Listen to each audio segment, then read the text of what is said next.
श्रीमान ओम प्रकाश यादव जी और इस सीमांत विधानसभा क्षेत्र के लगातार हमारे अभिभावक परम आदरणीय ज्ञानदेव बाबू और हिंदू पार्टी के संयोजक और सम्मानित गुरुजन और इस कार्यक्रम में हमें यहाँ बुलाने वाले देवेंद्र जी जिला परिषद के सम्मानित अध्यक्ष हो गया और सभी जो हमारे ख्याति प्राप्त राष्ट्रीय कवि कर रहे हैं और जो भी इस सभा में राष्ट्रभक्ति अखंड भारत की पूर्ण संख्या में जो आज राष्ट्रवादी विचारों को सभागार में आए हैं उन सबकों को हम अपने तरफ से और सीमांत जिला के प्रभारी होने के नाते अपने बिहार सरकार की तरफ से आप सबों का अभिवादन करते हैं और आप सबों के प्रति हम आभार प्रकट करते हैं इसके आयोजकों के प्रति कि हमें आज से लगभग 15 दिन पहले देवेंद्र जी ने कहा कि आप 13 तारीख को आइए स्मारक और यहाँ राष्ट्रवादी अखंड भारत की पूर्ण संख्या में इस कार्यक्रम में भाग लीजिए और हमने जब पूजा कराते हैं तो कहते हैं कि मल्यागिरी यमुनोत्री अखंड भारत आने वाले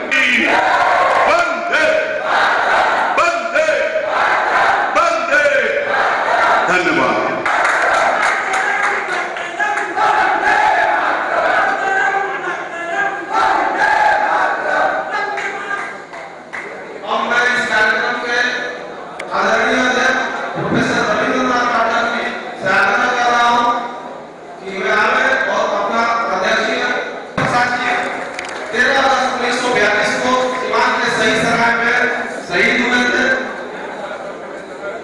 इनको सम्मानित करेंगे। भारत माता की, भारत माता की।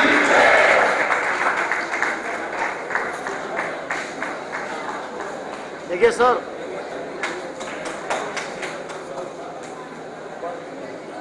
देखिए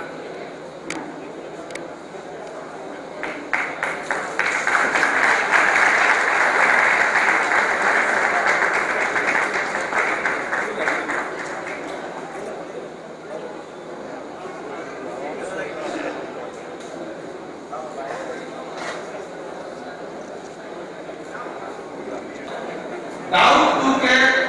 अमर शहीद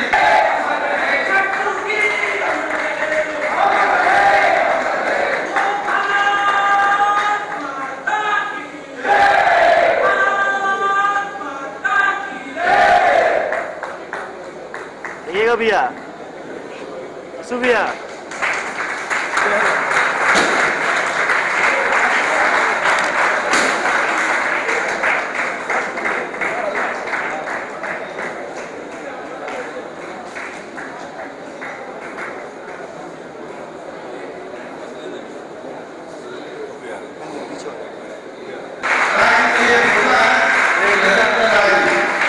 आने तक मत क्या फायदा किया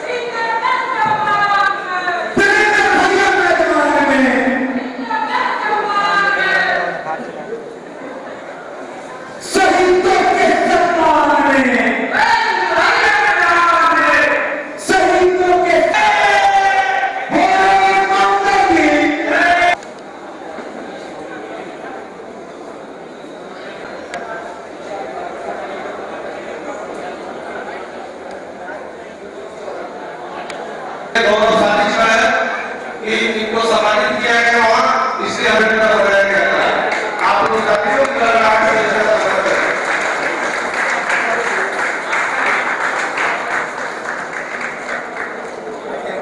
देखिए भैया, देखिए इधर देखिए भैया, इधर भैया थोड़ा इधर देखिए।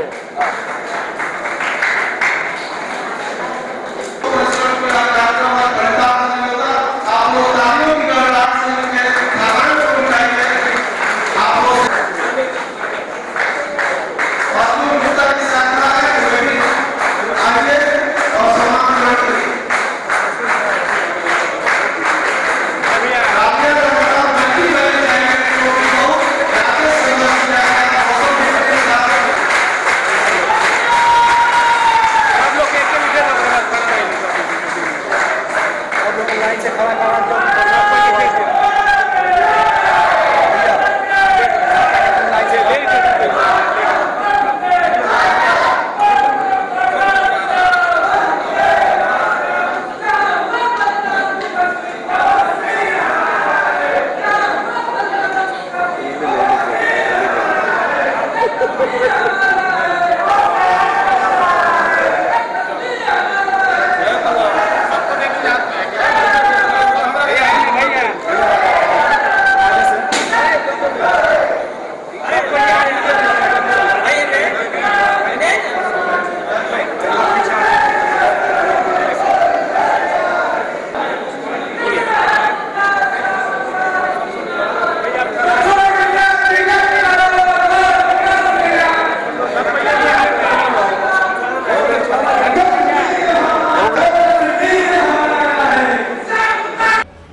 राष्ट्रवादी कवि सम्मेलन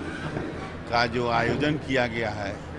इसके लिए हम अपने तरफ से और अपने सरकार के तरफ से इस सीवान जिला के इस राष्ट्रवादी कवि सम्मेलन के आयोजकों को हम धन्यवाद और बधाई देना चाहते हैं और स्वतंत्रता की शुभकामना देना चाहता हूँ स्वतंत्रता दिवस के अवसर पर।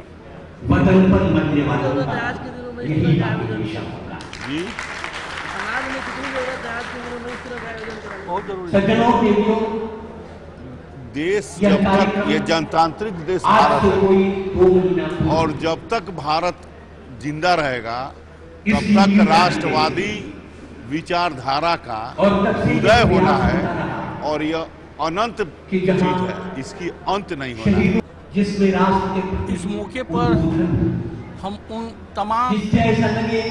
लोगों को धन्यवाद देना चाहेंगे जिनकी सार्थक सोच के बदौलत अखंड भारत के पूर्व संध्या पर शहीदों के सम्मान में इस तरह के आयोजन हमारे सीवान में हो रहा है। उन तमाम लोग जो इस नहीं देना चाहता में शामिल हैं,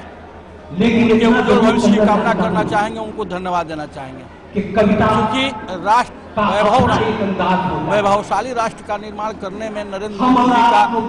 जो प्रयास है उसको जन जन तक पहुँचाने का एक ये भी रास्ता है। मैं कहना ये चाहूँगा कि आज ये राष्ट्रीय कवि सम्मेलन है और शहीदों के सम्मान में है और ये अनूठा अपने आप में कार्यक्रम है कि शहीद जो हुए आज़ादी की लड़ाई में, कारगिल के शहीदों को, स्वतंत्रता सेनानियों को बहुत हम लोगों ने सम्मान दिया है, लेकिन जो स्वतंत्रता आंदोलन में जिन लोगों ने अपनी शहादत दे दी उनके परिवार को आज तक किसी ने पूछा नहीं और ये पहला कार्यक्रम है। कई मित्रों के सहयोग से मैंने इस कार्यक्रम का आयोजन किया और मैं इस कार्यक्रम के नाते आपको कहूँगा कि शहीदों के सम्मान करना चाहिए। माननीय प्रधानमंत्री जी कहा करते हैं कि आज भी हमारे जो देश के सोल्जर हैं उनके सम्मान में उनको ताली बजाना चाहिए, खड़े होना चाहिए। इसीलिए सोच के मैंने इस कार्यक्रम का आयोजन किया और हर समय इसकी जरूरत रहेगी। अगर ऐसा आयोजन नहीं होगा तो राष्ट्र प्रेम नहीं जगेगा किसी में और राष्ट्र के प्रति निछावर करने की जो शक्ति है इस राष्ट्रवादी कवि हम में जागृत करते हैं। इसलिए आवश्यकता है क्योंकि प्रेरणा लेते हैं नौजवान। हम अगर सम्मान करते हैं, उनके नाम पर जय करते हैं तो आने वाले युवा सोचेंगे कि शहीदों के चिताओं पे लगेंगे हर वर्ष मेले, वतन पे मरने वालों का बस यही निशा होगा। ये सोच उनमें जागृत करने के लिए कार्यक्रम का आयोजन आवश्यक है। तो सवाल पूछने के पहले मेरे धैर्य की प्रशंसा करते मैंने तय किया है कि जब तक समुद्र का पानी मीठा न हो जाए तब तक मुझे मैं मीठा पानी पिलाता। मुझे लगता है कि कविता का उद्देश्य यही है कि जब तक वसुधैव कुटुंबकम का नारा पूरी तरह बुलंद न हो जाए तब तक कविता की आवश्यकता है। जब तक इस देश की राजनीति आम आदमी से जुड़ न जाए तब तक कविता की जरूरत है। हमारे देश के बड़े कवि दिनकर जी ने कहा था कि जब जब राजनीति दल कराती है तब तक साहित्य उसे सहारा देता है। मुझे लगता है कि आज वो वक्त है जब हम ये महसूस करें कि हमारे देश के बड़े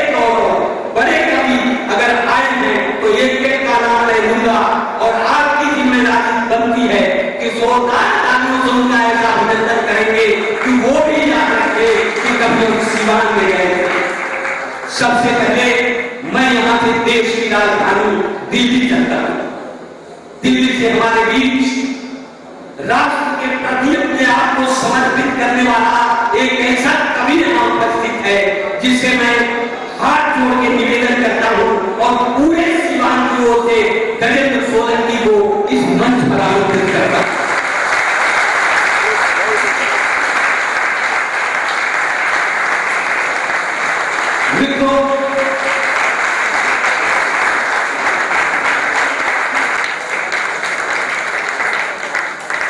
आइए,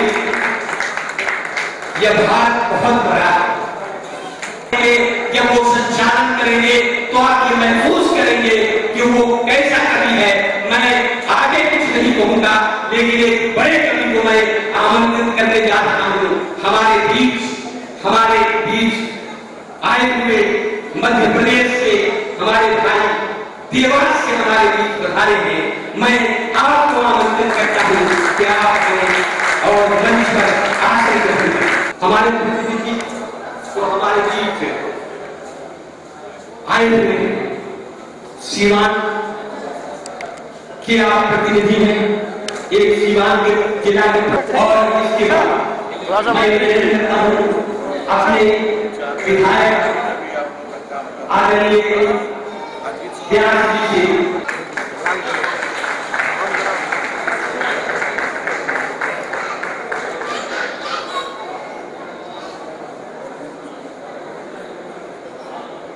शैलेंद्र मधु जी को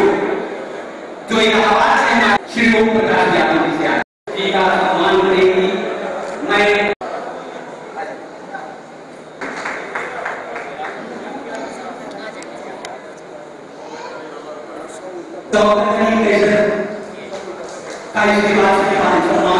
सामने देखिएगा थोड़ा,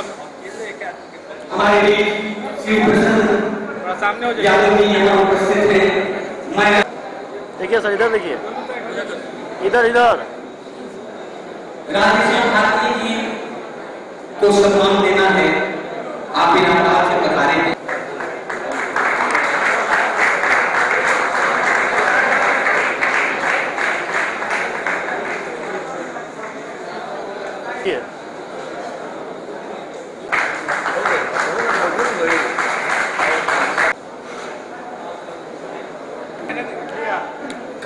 एक मिनट हेलो देखिए सर,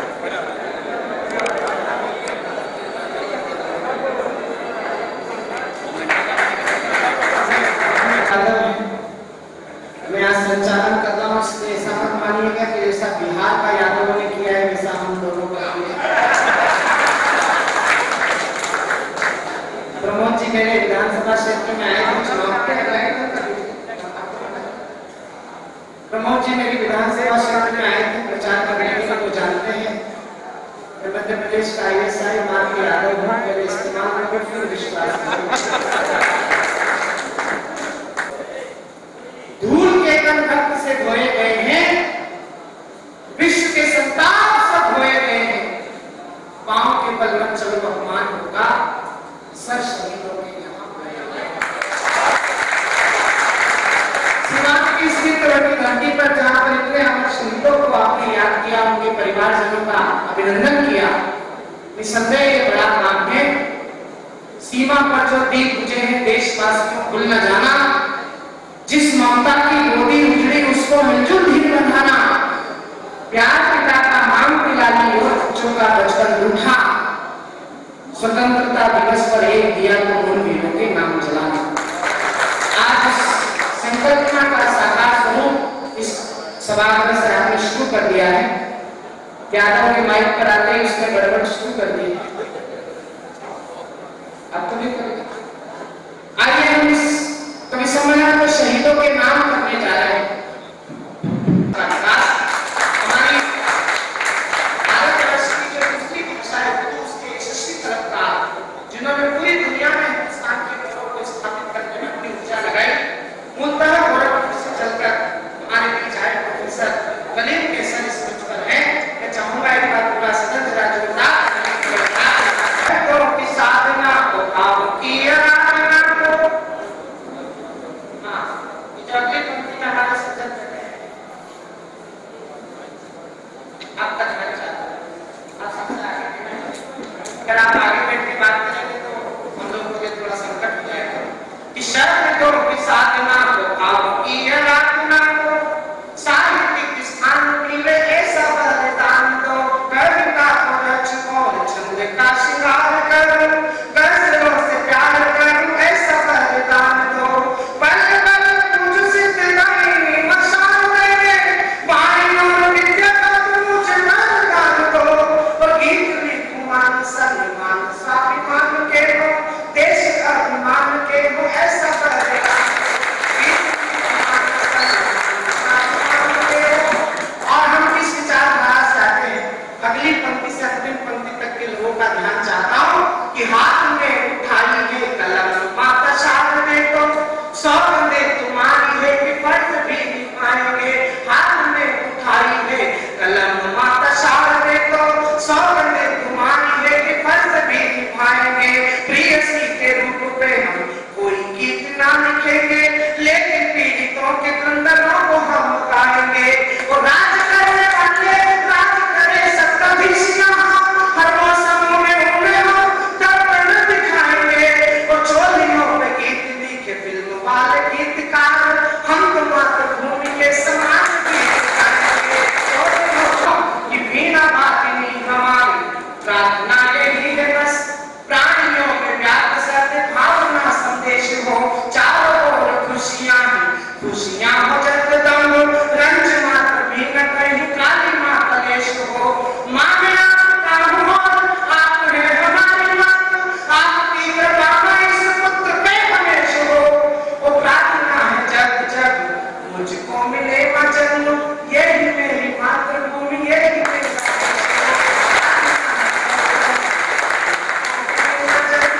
आपकी बची हुई तालियों में चार पंक्तियां लिखी कि प्यार का पहला पद लिखने में वक्त तो लगता है, हम नए परिंदों को उड़ने में तो लगता है, जिसम की रात नहीं थी उनके दिल तक जाना था, लंबी दूरी तय करने में वक्त तो लगता है।